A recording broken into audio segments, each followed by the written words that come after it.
said. But also, what's interesting is Rose also mentioned like success, and I kind of want to ask you guys like, what does success actually look like? Because I feel like success to different people looks different, and not even related to this. Like last week, I was writing something. It's probably gonna come out maybe like next week or so, or whatever. But it's kind of related to this topic where I look at success and I'm like, I want to reach this, and this. But then when I get there, I never actually celebrate getting there. Like for me, it's almost like I didn't do what I just did. So immediately I get there, I'm already thinking of, okay, what's next? Like I never actually live in the moment ever. It's always what's next. So what does success actually look like to you guys? Skills, maybe you can start off. What does success look like to you? I don't know. That's a tough one. Well, I think the main thing is success isn't like an end point, kind of like what you're saying. Because like a lot of people might see it that way, like, oh, I've gotten here, therefore I'm now successful. Like, nah, there's always going to be more. So success in general is like, okay, I've reached this goal.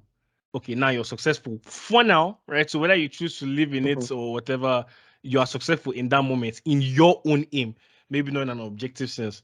So I think there's always going to be more. That's just the thing. So is there a real definition of success in the sense of you get there and now that's it? Nah, there's always going to be more.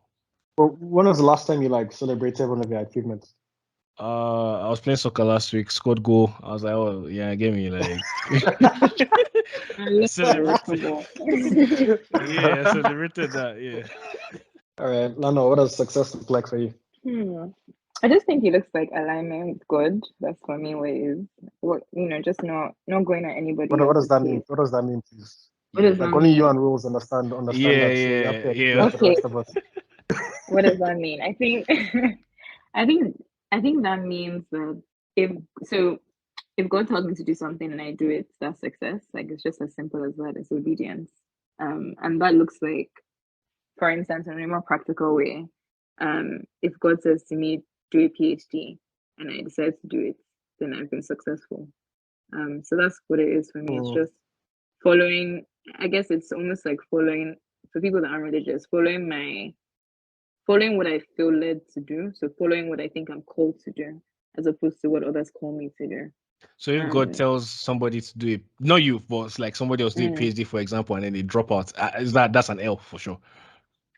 That's debatable. Or like God tells somebody to make music and then we hear the music and we're like, what the fuck is this? So it's like, is that Then I would say that success is not, wisdom is also important. So maybe they do need some training with their production. So I think them deciding to do the music is great, which is obedience, but then they might need to brush up their production. In the same way, like with my PhD, when I first started, I don't I know if don't I think agree like with that though. But go on. You know, I even have a counterpoint to what Skill said, because for instance, like you said, if God says you should make music and niggas are like, oh, what is this? I mean, like, you're not making it to necessarily please man, Then because why do you like make music? because I'm God making it told, to please God. yeah. I think it's Yeah, an but the music is expression. trash. So like what that's the thing, guy. You might that's your perspective. I mean, people make good. Everybody has their own perspective on music. Nah, So guy. like you might feel it's trash, but somebody else is being inspired, somebody else is being touched by that music. I think I what I would say guess. is I think it also depends on who your audience is. For some people, God is their only audience. It's not to say that you shouldn't, because I also think Yeah. like Then they for me, shouldn't for release the song instance, to the public.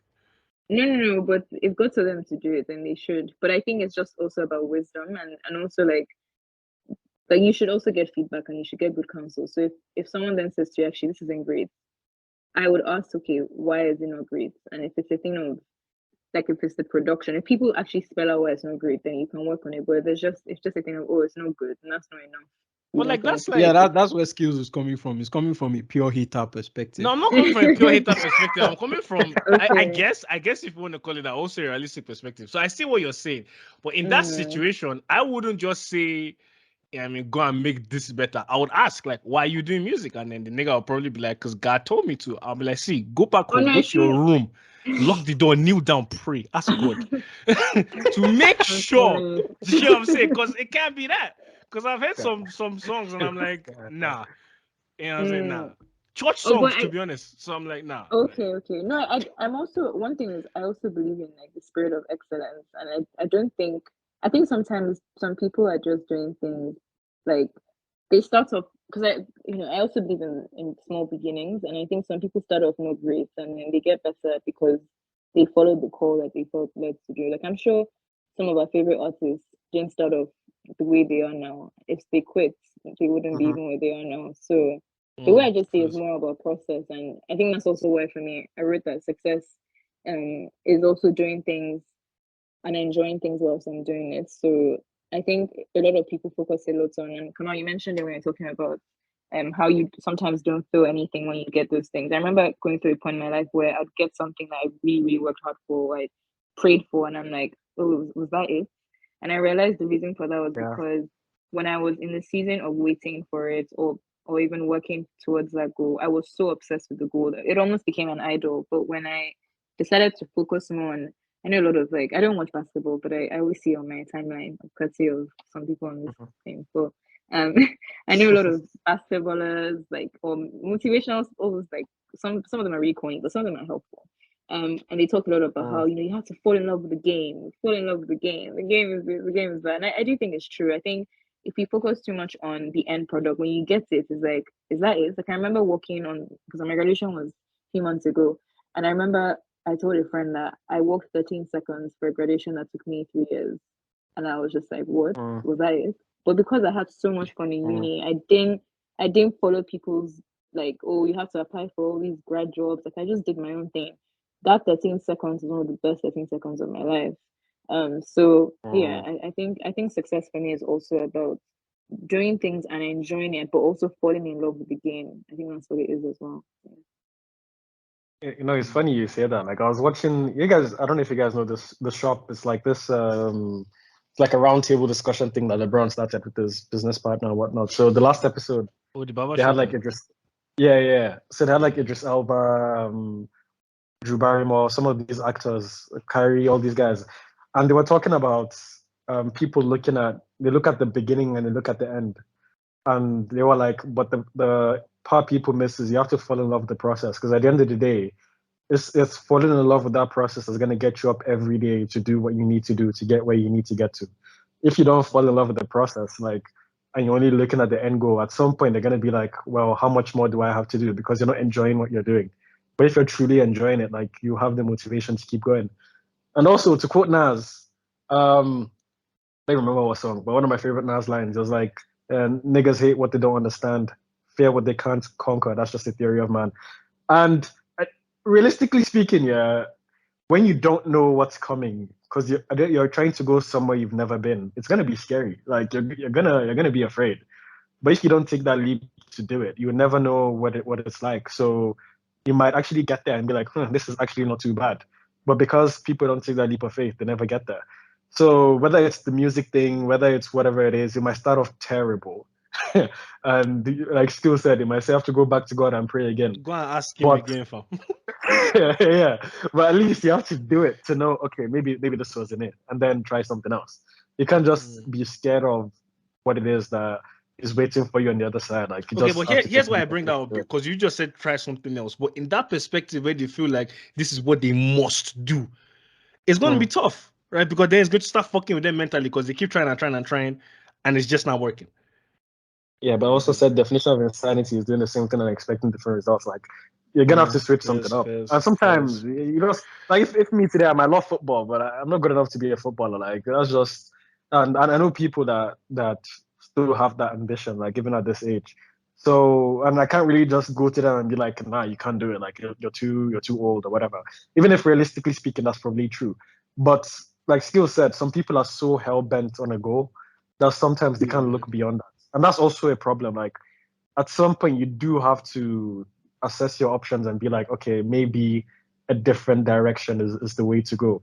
But with things like music and acting and all these things that you can do regardless of how old you are or whatnot, like, it's a bit harder for someone that has that passion for music to be like, well, I'm just going to give up. Because at the end of the day, his mindset is it only takes one. So one song, one hit song, that's it. He's blown up. That's always going to be the mindset. So it's hard to get someone out of that state of mind. But at the end of the day, man, whatever it is you want to do, just try it. See where it goes. Well, I was gonna say like skill said something about that's not realistic, and I wanted to sort of ask a question about delusions and Yeah, go on. whether you guys believe in that. So I have Mm. this. I was watching the Kanye. I don't know if you guys have seen the Genius documentary. And Yes. I mean, Kanye was obviously amazing. Like he's always been talented from the start. Although I do think he also did well with like mentorship and training himself and all of Wait, that. which made him documentary? Kanye Genius, West. the Kanye West on Netflix. Oh, okay, I haven't seen it. Go on though. Oh, it's so good. But there was something that he said. So he said and did, and he was talking a lot about how what people would call, I guess, manifestation. Although I don't actually believe in all of that, but the delusion aspect of it is what I'm interested in. So the idea that you might not necessarily be good at something or even be where you want to be with it, but then because you have such a great vision, you almost like you're tricking your brain to thinking that's what you already are. And then as a result of your brain being way ahead of it, you end up reaching that destination. So you know how you had said skills like, oh, it's not realistic. I just thought that was interesting because perhaps some of the things that are unrealistic are things that like it's almost like I wasn't even necessarily countering your point, but I was just asking like This is a conversation I have with my younger brother because I've been taking him to the gym and stuff, and he has this thing where he feels just like you said, this false confidence thing. And and it annoys me sometimes because I'm like, bro, you're not as good as you think. And the problem is, it's not Wow. just in the gym. Like, yeah, like it applies to everything he does. And he was like, well, he tells himself he's better than he is, so he feels like he can do it. And I'm like, okay, but what's the balance between doing that and also recognizing you're not good enough, so you work harder?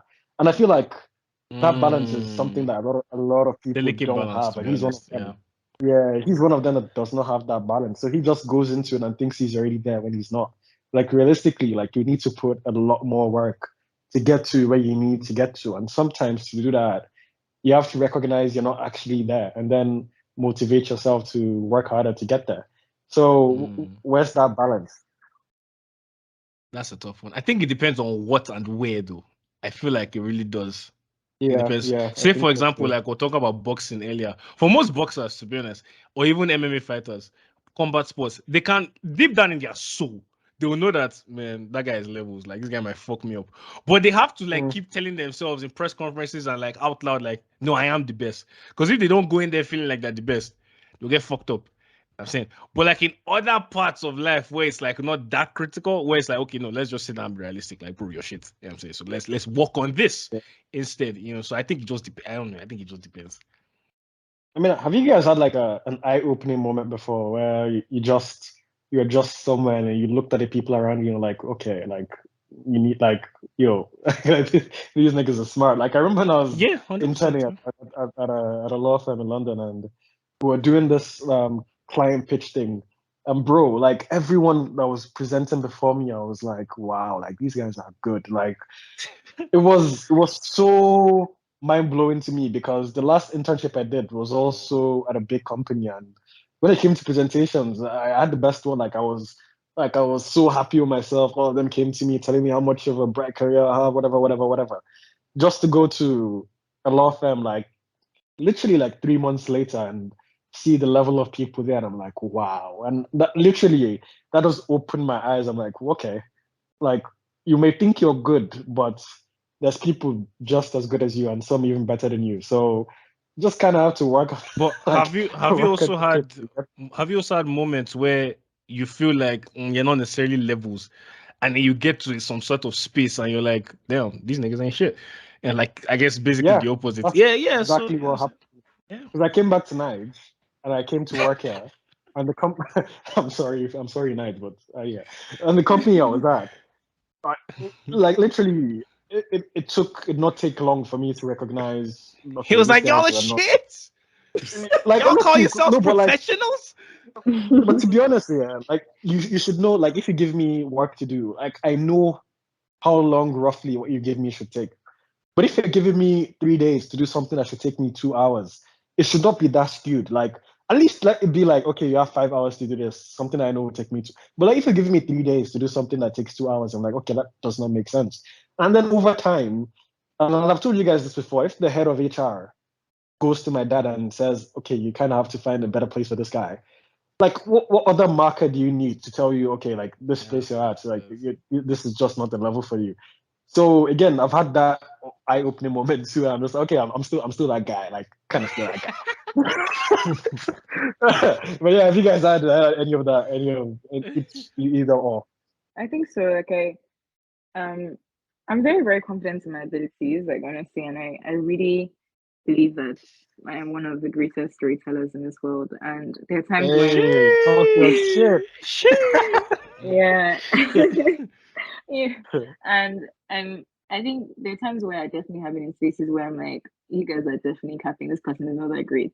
And I feel like in those times, I just remind myself that, and I think, Skills, you mentioned it earlier about things being subjective. Or I don't know if it was rules, but yeah, art is very, very subjective. And I think, Yeah. I mean, I know, Kamal, you're talking more in context of law, but even that is subjective because, I mean, with the little I know about legal stuff, it's like communication. At the end of the day, you're writing, you're defending, arguing, it's all communication, which is all art.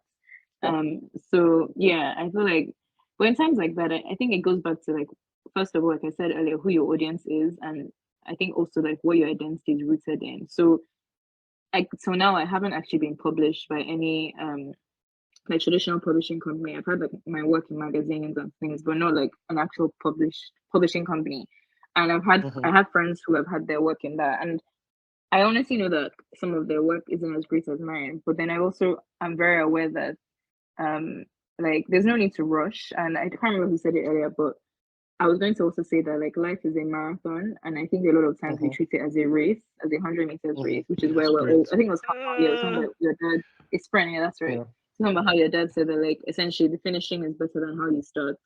And yeah, so for me, I guess I've been in that situation before, and I don't know, like I'm just so confident in myself that even when I'm in that situation, I just think of it as it's just their time and it's not just my time. Like my friend said something to me that really, really comforted me when I was going through a very, very tough period in my life with my writing because I felt so. I think the best comparison I'll use is I don't know if you guys like ever have like an artist as an underground artist and you feel like why haven't they blown yet? Like you're like what? Like how have they not blown? Yeah. I mean, we've all been artists, so. Okay. Yeah. This guy's made music before, yeah. Oh really? Wait, who has done music? Both of them. Yeah. Oh wow. Apart from me, I That's haven't made music, but both of Oh them. my goodness, that's so cool. So this time I talked about that musician thing. Wow. Okay, that makes sense. Yeah, we were kind of hurt. So. Oh wow. Oh wow. Okay. Yeah. And so like I think that's sort of how I felt. I was just like, oh, man, like I deserve this spotlight should be on me at this time. And my friend said something to me that I haven't forgotten till now. He said, sometimes the world is just not ready for you. And if your work if it essentially like came out at a particular time, they might not appreciate it. And so like I remember like when Kanye did I think it was 808 and Heartbreak, or I don't know which album it was, but the one that was very, very experimental and had a lot of auto-tune. Yeah, Aderemi. Okay, Aderemi, yeah. A lot of people, so this is what I learned from the documentary, that a lot of people were like, what is this? Like, this is crazy. Like, why is he doing this? But like, now it's timeless. So at the moment, like, my own goal in life is just to create timeless work and work that sits outside time as well. And that looks like work that is fun and it is like, it makes me feel good. And so, yeah. I went on a side, like, it's all but Kanye, if you're listening, give T-Pain his credit, man. Like that's his shit. He took it yeah. and made it popular. Took all the credit, but yeah, give T-Pain his credit. But like all this